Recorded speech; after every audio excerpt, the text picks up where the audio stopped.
Nagbabalik na naman ang inyong tagapaglingkod ng mga balita at pawang katotohanan lamang. Naging mainit nga na talakayan sa mundo ng social media. Talaga naman na humarap nga itong si Kong Rodante Marcoleta at talagang isiniwalat ang mga baho at pagkabangag ng mga administrasyon ngayon. Ngayon nga ay makikita natin at kilala nga natin itong si Kong Rodante Marcoleta na talagang ginagampanan niya ang kanyang tungkulin bilang isang mambabatas at talagang tapat at hindi nga ito nagpapabayad ng kanyang prinsipyo.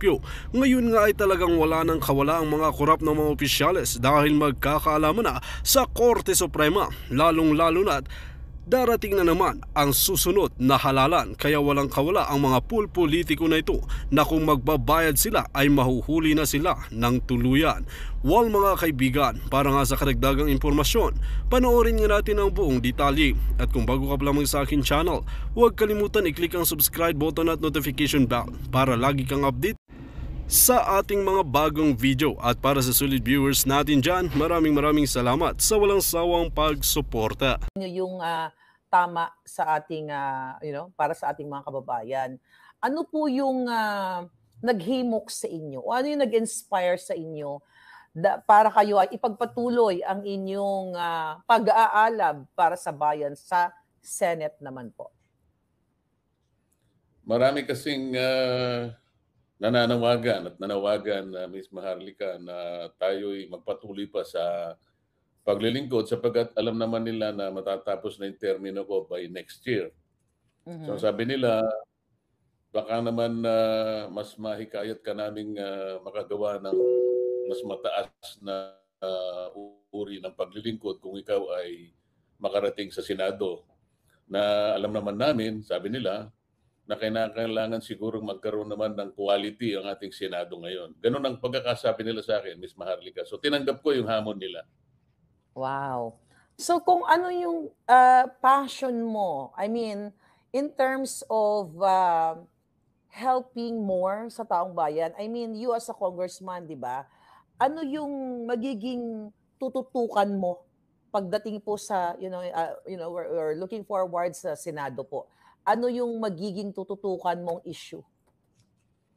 Ang pinakauna sigurong matututukan dapat, Ms. Maharlika, ay yung napabayaang sa matagal na panahon. Ito yung pagtutok sa pagpapatupad ng maraming batas na nagawa ng Kongreso. Kailangan ay malaman mo na marami rin namang nagawang mabubuting batas ang Kongreso. Ngunit, ang pinaka-problema rito ay walang nakatutok tungkol doon sa mabuting pag-i-implement o pagpapatupad ng mga ito. Nasasayangan ako sapagkat napakahirap gumawa ng batas. Hindi lamang sa napakatagal ng panahong gugugulin mo, napakagastos niyan, conforme sa taon o maring terminong gugulin mo para maisakatuparan ng isang batas. Pagkatapos na ito'y magawa bilang isang batas, hindi naman nakatutok ang Kongreso doon sa tinatawag na oversight function. Kasi hindi lang paggawa ng batas, Ms. Maharlika, ang pananagutan ng Kongreso, mapa Senado, mapa Kamara. Kung hindi yung kanyang tungkulin, natutukan din at gabayan at siyasatin yung tamang pagpapatupad ng mga batas na nagawa. Napakarami kasi, palagay mo, yung ating EPIRA, ito yung aking pantagal nang ipinaglalaban. Yung EPIRA ay isang batas tungkol sa reforma sa kuryente. Ang declared policy nito, Ms. Maharlika, is to ensure the reliable and affordable supply of electricity. Yun ang pinakatuntunin, yun ang pinakalayunin ng batas. So pag sinabi mong reliable and quality supply, dapat walang brownout. Lalong-lalo na kapag sinabi mong affordable, dapat abot kaya. Ang batas na to, Ms. Maharlika, ay nagawa 23 taon na nakararaan. Ngunit hanggang ngayon, ang Pilipinas pa rin ang pinakamataas ang rate ng kuryente sa buong Asia. Sa mga tweet, habang hindi natutupad yung affordable rates of electricity, there will be continuing violation of this law. Hindi nakatutok sapagkat napakaraming oligarko ang gumaganap dito sa magmula sa generation hanggang sa transmission at distribution ng elektrisidad sa ating bansa. Ito'y pinamumugaran ng maraming oligarko, kaya dapat magbantayan dito. Itong Energy Regulatory Commission na siya dapat nagre-regulate ng mga rates na karapat-dapat na ibigay para sa mga consumers. Kung minsan siya yung nare-regulate, Ms. Maharlika eh. Kaya nagkakaroon natin ng regulatory capture. Sa imbes na ikaw ang nagre-regulate, ikaw ang Yes. ganon din sa Go ahead. halimbawa sa sakahan. Nawawala. Okay na, good. You're good na, Kong. Halimbawa sa sakahan, Ms. Maharlika, napakarami din nating magagandang batas na naisulong diyan, ano? Hindi lang naman ako, hindi ko sinasabing kine-claim ko lahat ito, kung hindi maraming mga batas ang nagawa in the past. Halimbawa, meron tayong batas na nagga-guarantee ng presyo ng palay. Bakit hanggang ngayon ay wala namang guarantee ang presyo ng palay? Meron tayong batas na sana yung mga mekanismo, yung mga makinarya at mga equipment pang sakahan ay dito na nagagawa. Pero hindi ganoon ang nangyayari. Nag-i-import pa rin tayo. Meron ding batas na yung pagtatamnan ng staple food, yung palay, ay kailangan merong dedicated na space yan. Ngayon, naglipa na yung tinatawag na land reclassification, land conversion, napupunta na ko sa kung anong paggamit. Sa ngayon ay nakokompromiso pati yung ating production output para sa palay, kaya ang nangyayari, nag-i-importa na lang tayo. Meron ding batas na sinasabi na yung total loanable fund ng isang bangko, mapa-public man yan o mapa-privado, yung 25% ng kanyang loan portfolio, dapat na ipapautang mo yan sa mga magsasaka at sa mga agrarian reform beneficiaries. Pero kung susuriin mo, 4% lang ang naipapahiram ng mga bangko na yan. Napakaraming mga batas na magaganda. Halimbawa, Local Government Code, Madam Maharlika. Ang Local Government Code o Republic Act 7160 ay naipasa 33 taon nang nakararaan. Ang hindi alam ng higit na nakararami sa ating mga mamamayan ngayon, for example, yung mga barangays, meron tayong mahigit na 42,000 barangays ngayon. Ngunit hindi nila alam na sa bilang na yan, 2% lang ang nakatatayo sa sariling paa. Ibig sabihin, yung 98% ng mga barangay ay gumagapang. Samantalang ang layunin ng batas ay to make all local government units self-reliant. Kaya nga ang tawag nila dyan ay mayroong mga devolution, mayroong decentralization, mayroong autonomy, para sa ganun sila-sila ay magkaroon ng katatagan para makatayo sa sariling paa. Ngunit hanggang ngayon, after 33 years, bakit 2% lang ang nakatatayo sa sariling paa? Kung hindi ka Barangay Forbes Park, kung hindi ka Barangay Magallanes, kung hindi ka Barangay White Plains, kung hindi ka Barangay Barrio Capitolio o Barangay Holy Spirit o Barangay Katiklan kaya. Gumagapang lahat ng mga barangay natin. Napakarami ko sasabihin sa'yo. Kaya ito yung una kong gagawin. Kailangan magkaroon ng malakas na oversight function ng Congress sapagkat gawa na tayo ng magagandang batas, hindi naman pinakikinabangan sapagkat ang pagpapatupad ay hindi naman sinusunod at walang nagbabantay. Yeah. So kung with that past experiences sa Congress at yung mga nakikita mo na hindi nga pinapatupad yung batas na nandiyan na, pag nasa Congress ka na, paano ka maging effective as a senator? Kasi nakita mo na to sa Congress eh. Ano yung gagawin mo po para as a senator mabago somehow itong mga nakikita mong mali? Halimbawa, kung ako'y palarin sa tulong mo na makarating ako sa Senado, ay hihilingin ko na ako siguro ang maging chairman ng Energy Committee ng Senado. Kasi Bakit kapag po? akong naging energy chairman ng committee na yan, Okay. automatic sa batas kasi, Madam Maharlika, ako yung magiging chairman ng joint commission, Joint Congressional Energy Commission. Sa aking tingin ay malaki ang kapangyarihan ng itong mga nabanggit na departamentong ito at mga committee at komisyon para sa ganon ay mapag-usapan ng seryoso kung paano magaganap yung pagpababa ng kuryente sa ating bansa. Kasi hanggang ngayon, ayaw nilang pakinggan ang mga sinasabi namin na ang system loss ay hindi dapat binabayaran ng ating mga mamamayan sapagkat wala silang kinalaman doon sa mga kawalan ng kuryente na ito'y inherent sa mga gumagawa ng kuryente at nagdi-distribute nito. Hanggang ngayon, nagbabayad pa rin ng universal charge ang ating mga consumers na ang isa sa binabayaran dito ay yung pagkakautang ng matandang National Power Corporation. Hanggang ngayon, yung modality ng pagtasa o pagtaya ng rates ng electricity na ginagawa ng ERC ay nakabase doon sa tinatawag na performance-based rate na kung saan plano pa lang ng isang distribution utility o ng transmission utility, plano pa lang at hindi pa nagagawa lahat kung ano yung nakaplanong gagastahin nila ay babayaran na kagad ng consumers. Hindi kagaya nung nakaraang modality na yung tinatawag na return on rate base, ito ay nakabase doon sa kung magkano ang ginasta ng utility.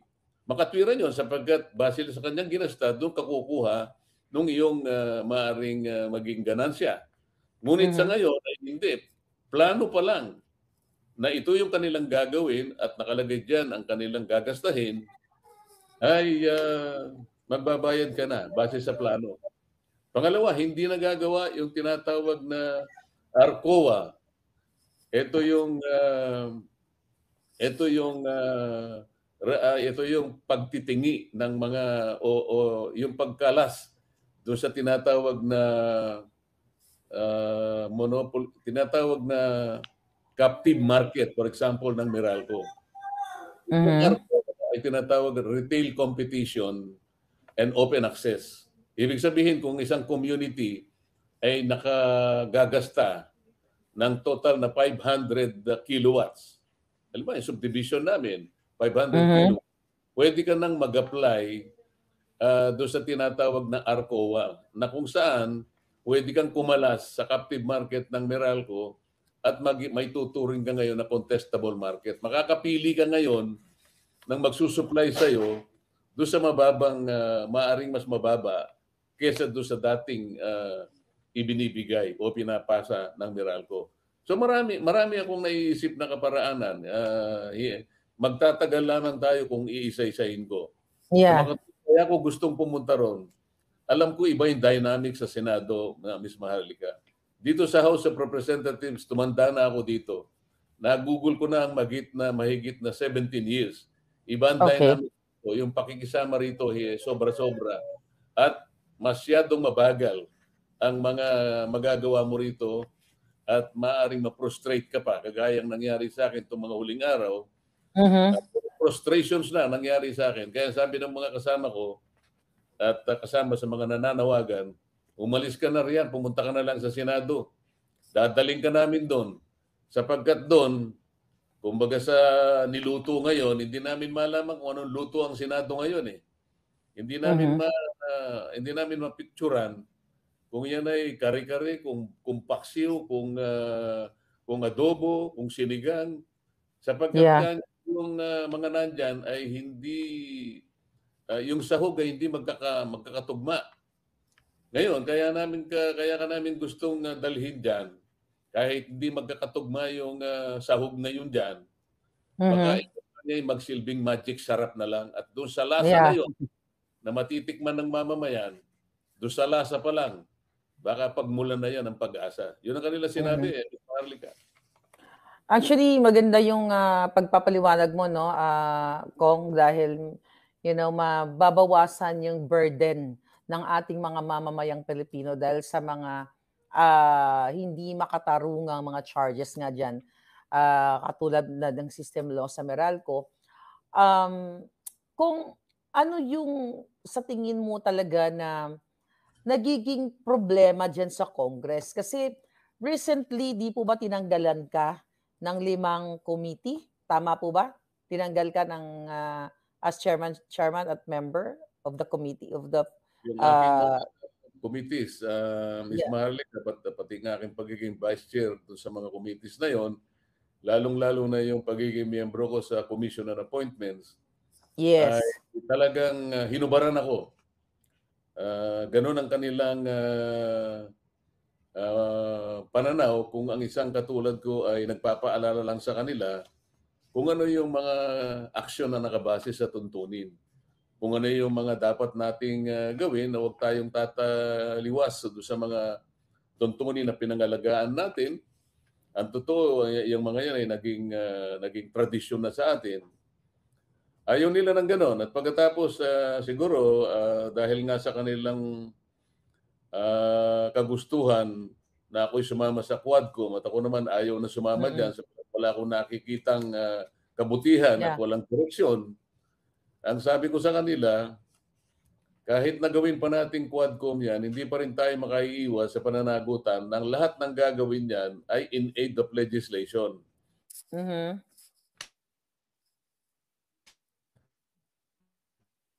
Nawala si medyo yeah, nagbi-break up ang line natin, but anyway mga palangga, hindi natin narinig si Congressman Marcoleta. Ayan. Legislation sapagkat wala naman kayong proposal. Kong, medyo nawala ka Ayan. like mga 30 seconds. You're back now. Okay. Going back po doon sa... Oo, ang binabanggit ko, dahil sa umpisa ay doon pa lang sa SMNI issue ay ayaw ko nang pumunta ron sapagkat sabi ko ay wala ka kung katwiran yung tatanggalin nyo yung prangkisa ng SMNI. Nagtanong lang yung mga tao kung anong issue tungkol dun sa travel allowance ng ating speaker.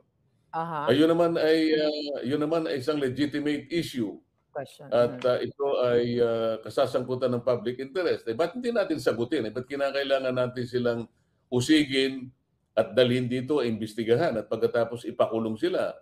So ayaw ko sumama doon sapagkat hindi makatwiran. Pangalawa, itong Quadcom, hindi ako naniniwala doon sa composition ng Quadcom sapagkat iisa lamang ang direksyon nila. Ito ay magpo-prosecute ng isang tao na alam na natin kung sino. Kahit hindi na natin banggitin ang pangalan, very obvious na ang direksyon ng kanilang mga tanong at kanilang mga aksyon sa araw-araw ng kanilang pagdinig, isang tao lamang ang kanilang pakay dito. Kaya sabi ko, hindi ako sasama. Ngayon, hanggang sa dumating ang panahon ng budget briefing, ay pinaalala ko sa kanila dahil nag-aaway-aaway sila at pinagtatanong nila yung ating Vice President na sabi ko, hindi ganyan ang naging kalakaran natin. Respetuhin natin ang tradisyon. Huwag ninyo kung isasangkot ako yung accountability doon sa tradisyon. Magkaiba yan. Yes. Pwede naman natin kung i-harmonize ang dalawang yan. Budget briefing pa lang tayo, hindi tayo nag-iimbestiga. Ang budget briefing ay dapat ay nandyan yung pagrespeto at pagtitiwala sa tatlong magkakahiwalay, ngunit magkakapantay-pantay na sangay ng ating pamahalaan. Ngayon, ayaw nilang makinig sa akin. Ang akala nila ay may kinakampihan ako. Wala akong kinakampihan Ang kinakampihan ko yung katotohanan sapagkat ang Office of the Vice President ay iginagalang. Meron akong katwiran sabihin sa inyo to ako'y nagtagal na rito kayo, mga bagito lang kayo. Nakita ko na kung paano natin dinispose ang budget ni Noli Di Castro, ni Jojo Binay, maski si Madam Leni Robredo, at ngayon nga yung ating Vice President Sara Duterte. Uy, bakit ka tayo mag-iiba ngayon? Bakit tayo mag-aaway-away ngayon? Eh, yung dalawa ka kung panahon na nilatag natin ang kanyang budget 2022 dahil hindi pa kayo magkakaaway noon, 2023. Ganon din naman Mhm. ang nangyari, wala tayong pag-aaway. Bakit itong 2024 naging critical sa atin? Dahil nga baka ako nag-aaway-away na kayo. Hindi ka ako ganon. Dapat maging consistent tayo sa ating mga tuntunin, lalong-lalo na yung mga tuntunin na siya nating pinag-alagaan sa mahabang panahon.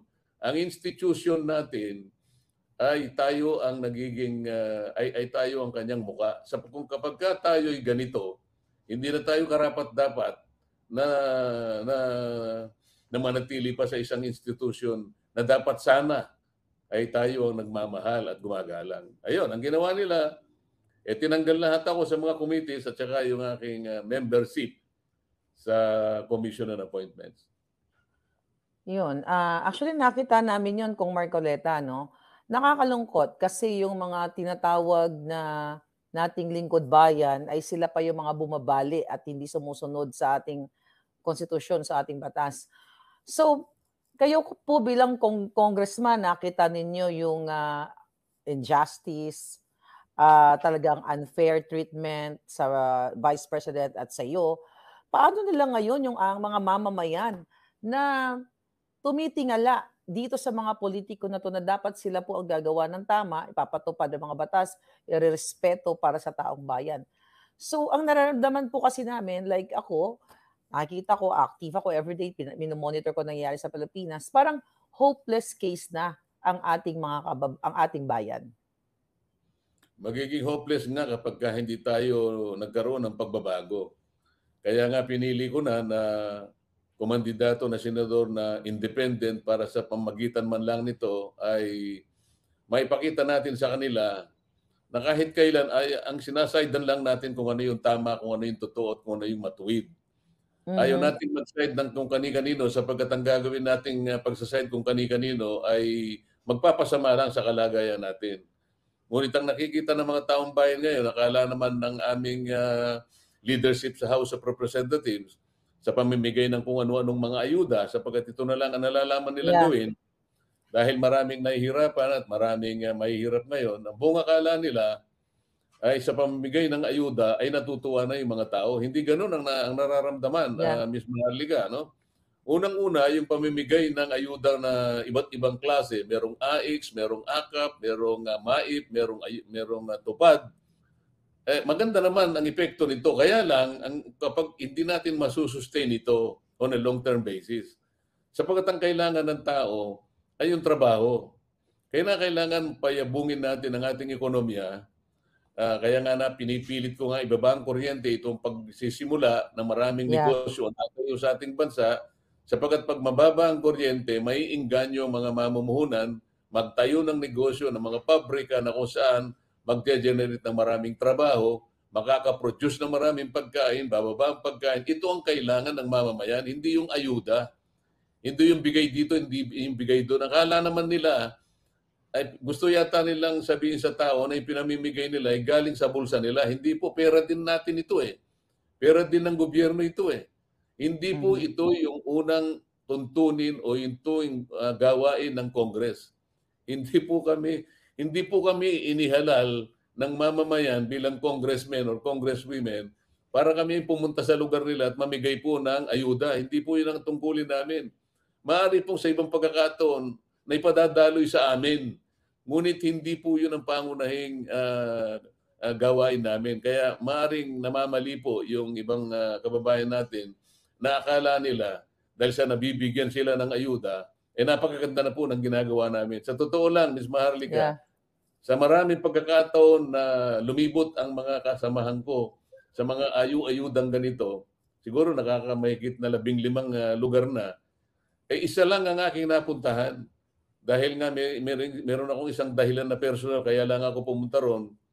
Ngunit hindi maatim ng aking kalooban na para bang ang ginagawa namin ay napapasaya namin ang mga tao dahil nakakapagbigay kami ng ayuda. Ngunit ang epekto nito ay malalim. Kapag ka ikaw ay bigay ng mga ayuda o subsidy mhm, nang wala namang equivalent na production, Alam mo, Yes. sa bandang huli tayo lulugso rito eh. Kaya sa ngayon, at ito'y pinananagutan din naman ng ating DOE, ang ating paggasta ngayon sa isang araw, Ms. Maharlika, kailangan malaman ng ating mga kababayan ito. Ang halagang ginagasta ng ating bansa sa ngayon ay 15.8 billion pesos. A Ngunit day? yung ating income, yung ating nalilikom na pangkabuhayan ay umaabot lamang na 11.7 billion pesos.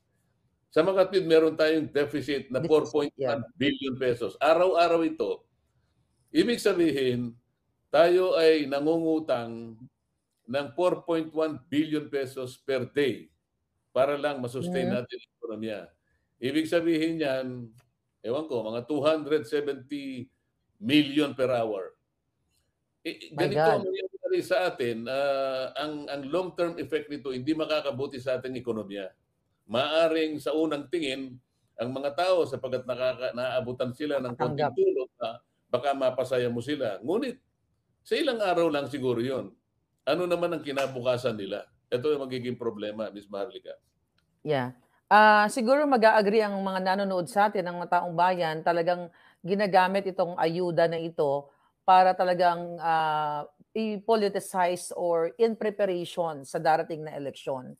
Kung ikaw na rin mismo nagsabi na mayroong failure sa Congress, talagang nakikita na pinipersonal ka, pinopolitika ka, yung issue sa 125 million na confi ni Inday na naipaliwanag na, kumbaga sabi ko nga, yung 125 million is barya lang yan compared doon sa 1.4 billion a day na inilaan supposedly po doon sa flood control na wala naman palang flood control.